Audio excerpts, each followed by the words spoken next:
ስፖርታዊ መረጃዎች በኋላ በምዕራፍ 2 እንገናኛለን። መልካም ቆይታ እስከዛው።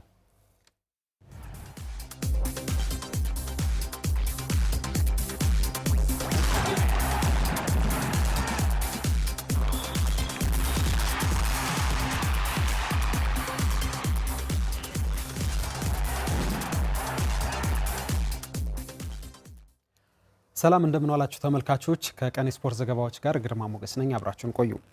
ጥርን በባህር ዳር ዓመታዊ መርሃ ግብር በብስክሌት ሽርሽር ተጀምሯል። ሽርሽሩ የተዳከመውን የብስክሌት ስፖርት ለማነቃቃት አስተዋጽኦ እንደሚያበረክት የባህር ዳር ከተማ አስተዳደር ተቀዳሚ ምክትል ከንቲባ ጎሹ እንዳላማው ተናግረዋል። መልሶ ጥበቡ ተጨማሪ አለው።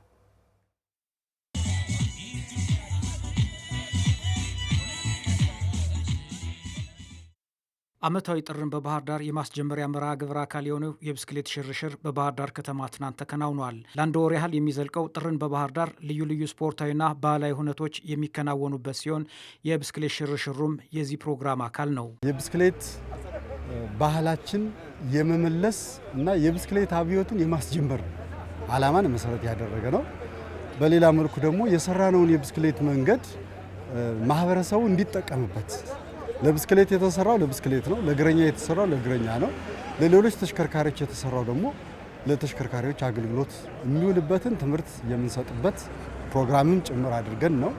በሌላ መልኩ ባህር ዳር የቱሪዝም ከተማ በመሆኗ አንዱ ባህር ዳር በቱሪዝም ከፍ እናደርጋለን ተብሎ እንደ ቅድ ዘን የምንሰራው የስፖርት ቱሪዝም ነው። ስለዚህ የስፖርት ቱሪዝሙ ደግሞ አንዱ የብስክሌት ስፖርትን ማጠናከር ነው። ከጤና አንፃር ያው ብስክሌት እንደ ማንኛውም ስፖርት ለጤንነት ትልቅ አስተዋጽኦ ያለውና ትልቅ ግብአት የሚሰጥ ነገር ነው። እኔም አንዱ ተሳታፊ ነበርና ሁሉም ሰው ያለውን ብስክሌት ይዞ እንቅስቃሴ ቢያደርግ ለጤንነቱ ትልቅ እንትን ያገኛል ማለት ነውና አሁንም በቀጣይ ለባህር ዳር ከዚህ በፊት የነበረውን የባህር ዳር ብስክሌት ታዋቂነት ለማምጣት አሁንም ከዚህ በላይ መሰራት እንዳለበት የሚያሳይ ነው። ግን ዛሬ እንደመጀመሪያ ጥሩና የተሻለ ሽርሽር እንደሞ የጤንነት እንትን አግኝተናል ማለት ነው። በብስክሌት ስፖርት የምትታወቀው ባህር ዳር ከተማ የነበራትን ዝና ለመመለስ ክለቦችን ማቋቋምና ፌዴሬሽኑን ማጠናከር ቀጣይ ተግባራችን ነው ሲሉ የባህር ዳር ከተማ አስተዳደር ተቀዳሚ ምክትል ከንቲባ አቶ ጎሹ እንዳላማው ተናግረዋል። የተለያዩ ክለቦች በተለያዩ ተቋማት፣ ድርጅቶች እና በከተማ አስተዳደሩ ክለቦች መልሰው እንዲደራጁ እናደርጋለን። የብስክሌት ፌዴሬሽኑም እንዲጠናከር እናደርጋለን። እንደ ክልል ተጠናክሮ የሚሄድበትን እንደ ከተማም የምናጠናክርበት ሁኔታ ይፈጠራል። የተለያዩ የብስክሌት ውድድሮች እዚህ ከተማ የተለመዱ ነበሩ። ድሮ ተማሪ ሆነን እኛ እሁድ ይሄ መስመር ይዘጋል። የብስክሌት ውድድር የተለመደ ነው። ትልቅ መዝናኛ ተደርጎ የሚወሰድ ነው። ስለዚህ ውድድሮችን ወደፊት በሰፊው ማካሄድ፣ ተወዳዳሪዎችን ደግሞ እንደ ሀገር ተወዳዳሪ የሚሆኑ ሀገራዊ ውድድሮችም ወደ ባህር ዳር እንዲመጡ ማድረግ ዓላማችን የስፖርት ቱሪዝም ነው ስላልኩ ሀገራዊ ውድድሮች የብስክሌት ውድድሮች ከሌሎች ስፖርቶች በተጨማሪ እንዲመጡ ማድረግ ነው። የብስክሌት ሽርሽሩ እስከ ጥር 30 እሁድን ጠብቆ እንደሚከናወን ከንቲባ ጎሹ እንዳላማው አስታውቀዋል። ዘወትር እሁድ እስከ ጥር 30 ድረስ ዘወትር እሁድ ብስክሌት ይዘን መጠን ሁላችንም ነዋሪው ሽርሽር የምናደርግበት ስፖርት ነው፣ ጤና ነው የምንገነባበት። እንደገና ልምምዱን ደግሞ እያዳበር ነው የምንሄድበት። ከዚህ በኋላ እሁድ መስመሮች ነው መስመር ተዘግቶ ኦንሊ ብስክሌትና እግረኛ ብቻ የሚንቀሳቀስበት እናደርገዋለን በሰንበት ቀን። ዛሬ ነው ወጠን እኛ ማሳየታችን ደግሞ ለነገ ይሄንን ነገር የሚያስቀጥል አብዮት ሆኖ ይገኛል ብዬ አስባለሁ። ለዛም ነው እኛ ሁላችንም የመጣን። ሌሎችም ስፖርተኞች አሉ። በስፖርቱ ሁሉም ያለ ቢያንስ መምጣት ያለበት ብስክሌት ሁሉም ብስክሌት ይዞ መጥቶ ለቀጣይ የተሻለ እንዲሆንና ብስክሌት ይሄን ብስክሌት አለ ወይ ባህር ዳር ብስክሌት የሚል ነገር ይኖራል የሚል ነገር አለኝ እንጂ ዛሬ ብቁ ነው ብዬ አላምንም የመጣው ብስክሌት።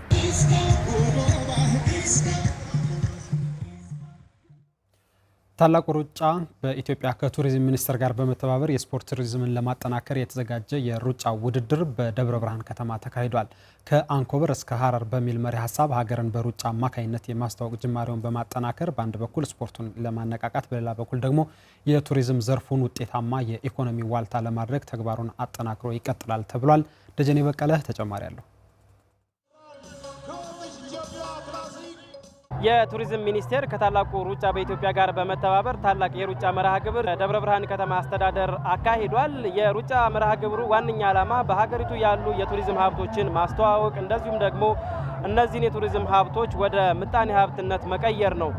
በቱሪዝም ሚኒስቴር የሕዝብ ግንኙነትና የኮሚኒኬሽን ከፍተኛ ባለሙያ የሆኑት አቶ ታሪኩ ነጋሽ በሰጡን ሀሳብ መሰረት ኢትዮጵያ በጣም ከፍተኛ የሆነ የቱሪዝም ሀብት አላት። ከዚህ በፊት በነበረው ልምድ ደግሞ ውስን የሆኑትን የቱሪዝም ሀብቶች ብቻ ነበር ጥቅም ላይ ሲውሉ የነበሩት። አሁን ግን እንደ መንግስት ያለውን የቱሪዝም ጸጋ በአግባቡ በመለየት ሁሉንም ሀብት ወደ ኢኮኖሚ የመቀየር ስራ እየተሰራ እንደሆነ ነው የገለጹት። በደብረ ብርሃን ከተማ አስተዳደር የተካሄደው የታላቁ ሩጫ መርሃ ግብርም ይህንን ታሳቢ ያደረገ እንደሆነ ነው የገለጹልን። ተፈጥሯዊ፣ ታሪካዊ፣ ባህላዊ እንዲሁም ሰው ሰራሽ ወይም ደግሞ የሰዎች የስራ ውጤት የሆኑ ሀብቶችን ማሳየት፣ ማስተዋወቅ ከዛ በኋላ የሚጠበቅበትን ኢኮኖሚያዊ ፋይዳ እንዲያመጣ ማድረግ ታሳቢ ያደረገ ነው። ዓላማውን ያሳካ ነው ብዬ መውሰድ ይችላል። በታላቁ ሩጫ በኢትዮጵያ የሁነቱ አዘጋጅ ቡድን ተወካዩ ህሊና ንጉሴ በሰጡን ሀሳብ ደግሞ በተለይ ሩጫው ታዳጊ ስፖርተኞችን ከማፍራት አንጻር ትልቅ ፋይዳ እንዳለው ነው የገለጹት። እግረ መንገዱን ደግሞ በኢትዮጵያ ያሉ የቱሪዝም ጸጋዎችን ይበልጥ ለማስተዋወቅ እድል ይሰጣል ነው ያሉት። በተለይ ደግሞ ትናንት በነበረው መርሃ ግብር በአንኮበር እንደዚሁም የተለያዩ ስራዎች እንደተሰሩ አንስተዋል። ከዛ ባለፈ ደግሞ ዛሬ በደብረ ብርሃን ላይ ታላቅ የሩጫ ድግስ ተደርጓል። ይሄ ተተኪ ስፖርተኞችን ለማፍራት ለስፖርተኞችም የሩጫ ውድድርን ለማዘጋጀት ትልቅ እድል እንደሚሰጥ ነው በታላቁ ሩጫ በኢትዮጵያ የአዘጋጅ ቡድን አባሏ ህሊና ንጉሴ የገለጹልን። የእድሜ ካታጎሪ አድርገን ነው ውድድሮችን የምናደርገው። አሁን ደብረ ብርሃን ላይ ከ11 ዓመት በታች ከ16 ዓመት በታች እና ሌሎችንም አሳትፈናል። ታላቁ ሩጫ አንዱ ሚሽኑ አትሌቶችን ማብቃት ነው። አዲስ አበባ ላይ መጥተው ውድድሩን ማድረግ ለማይችሉ ይሄ የለወቅሽ ኢትዮጵያ ክላሲክስ በየክልሉ ስንሄድ ክልሉ ላይ ያሉ አትሌቶች ውድድሩን እንዲካፈሉ ራሳቸውን እንዲያሳዩ ከዛ ደግሞ ወደ ኢንተርናሽናል ውድድሮች እንዲሄዱ መሸጋገሪያ የሚሆናቸውን ውድድር ነው ለአትሌቶችም እያዘጋጀን ያለ ነው። በየክልሉም ጥሩ ተሳትፎ አለ ከአትሌቶችም። ደብረ ብርሃን ከተማ አስተዳደር እንደዚሁም ደግሞ አካባቢዋ ሰፊ ታሪካዊ፣ ተፈጥሯዊ፣ ሃይማኖታዊ የቱሪዝም መዳረሻዎች ያሉበት እንደሆነ ይታወቃል። የደብረ ብርሃን ከተማ አስተዳደር ተቀዳሚ ምክትል ከንቲባ አቶ በድሉ ብሸት ታዲያ የተዘጋጀው ታላቁ ሩጫ መርሃ ግብር የደብረ ብርሃንን እምቅ ጸጋዎች ይበልጥ ያስተዋወቀ ወደፊትም ለሚኖሩ መርሃ ግብሮች ደግሞ በር የከፈተ እንደሆነ ነው የገለጹት። በየአካባቢው ያለው የቱሪዝም ፖቴንሻልን በአንድ በኩል ማስተዋወቅ፣ በሌላ በኩል ደግሞ ስፖርቱን የማበልጸግ ስፖርቱን የማስተዋወቅ ጤናማ ትውልድ የመፍጠርና ጠንካራ ሀገራዊ ግንኙነት እንዲፈጥር ታስቦ የተሰራ ነው። የከተማው ነዋሪም የአካባቢው ማህበረሰብም አካባቢውን ለማስተዋወቅና በሩጫው ላይ ለመሳተፍ ያደረገው ተሳትፎ በጣም ከፍተኛ የነበረ ሁኔታ ነው። በዚህም እንግዲህ ደብረ ብርሃን ትልቅ የቱሪዝም መዳረሻ መሆኗና በተለይም በሩጫውም የተሻለ አቅም እንዳለው አካባቢው ያሳየ ሁኔታ ነው ያለው።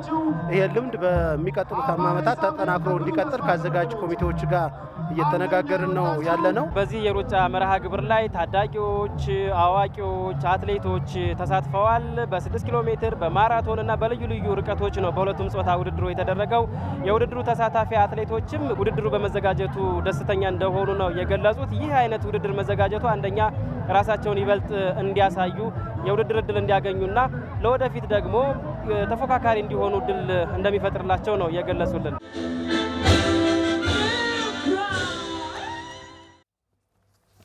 በትምህርት ቤቶች የስፖርታዊ ውድድር የተጫዋችነት ህልማቸውን ካሳኩት ተጫዋቾች መካከል የባህር ዳር ከነማ የቀድሞ ተጫዋች ሰላምላክ ተገኝ አንዱ ነው።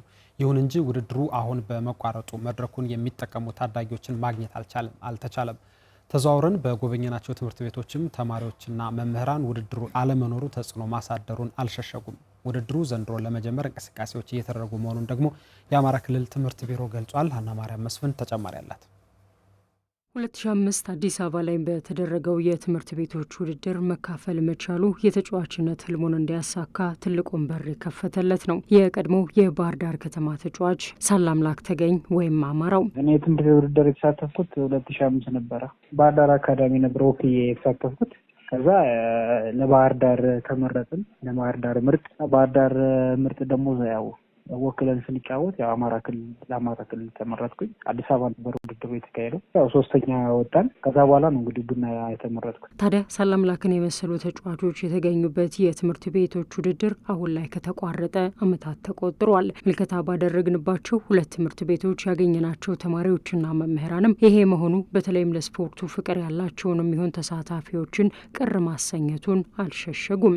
የሞራን ስሜት በጣም እንትን ብሎብናል። ለጤናችንም እንትን እያልን አይደለም። ስፖርት ሲኖር እውቀት ይኖራል። ብዙ ነገር ከሰው ጋር ትተዋወቂያለሽ። አዲስ አበባ የተለያዩ ከተሞች ላይ እንደዚህ ውድድር ካለ እዚህ አካባቢ ያለ ልጅ እየታየ አይደለም ማለት ነው። ራሱ የሚያሳይበትን እድል እያጣ ስለሆነ ያንዱ ትልቅ እንደ ተግዳሮት እንደ ችግር ይታያል ማለት ነው። ጥሩ ተጫዋቾች አሉ ከኛ ትምህርት ቤት።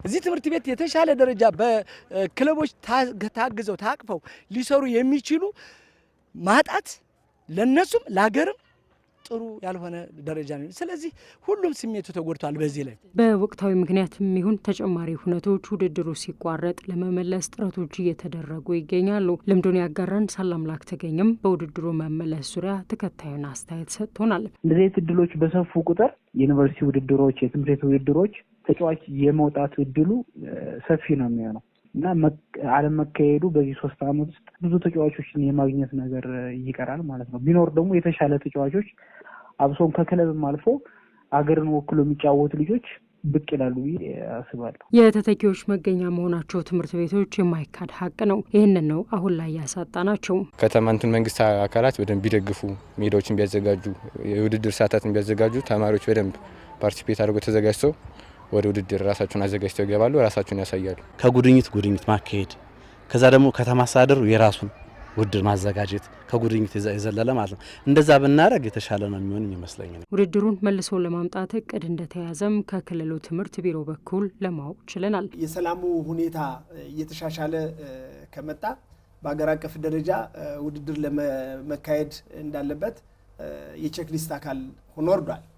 እኛ ማከናወን ያለብንን በትምህርት ቤት ደረጃ እያከናወን ያለንበት ሁኔታ ነው ያለው። በአማራ ክልል የትምህርት ቤቶች ውድድር ለመጨረሻ ጊዜ የተከናወነው በ2011 ላይ ነበር። በእንግሊዝ ኤፍኤ ዋንጫ አርሰናል ፖርትስማውዝን አሸንፎ ወደ ቀጣዩ ዙር አልፏል። ማንቸስተር ዩናይትድ ደግሞ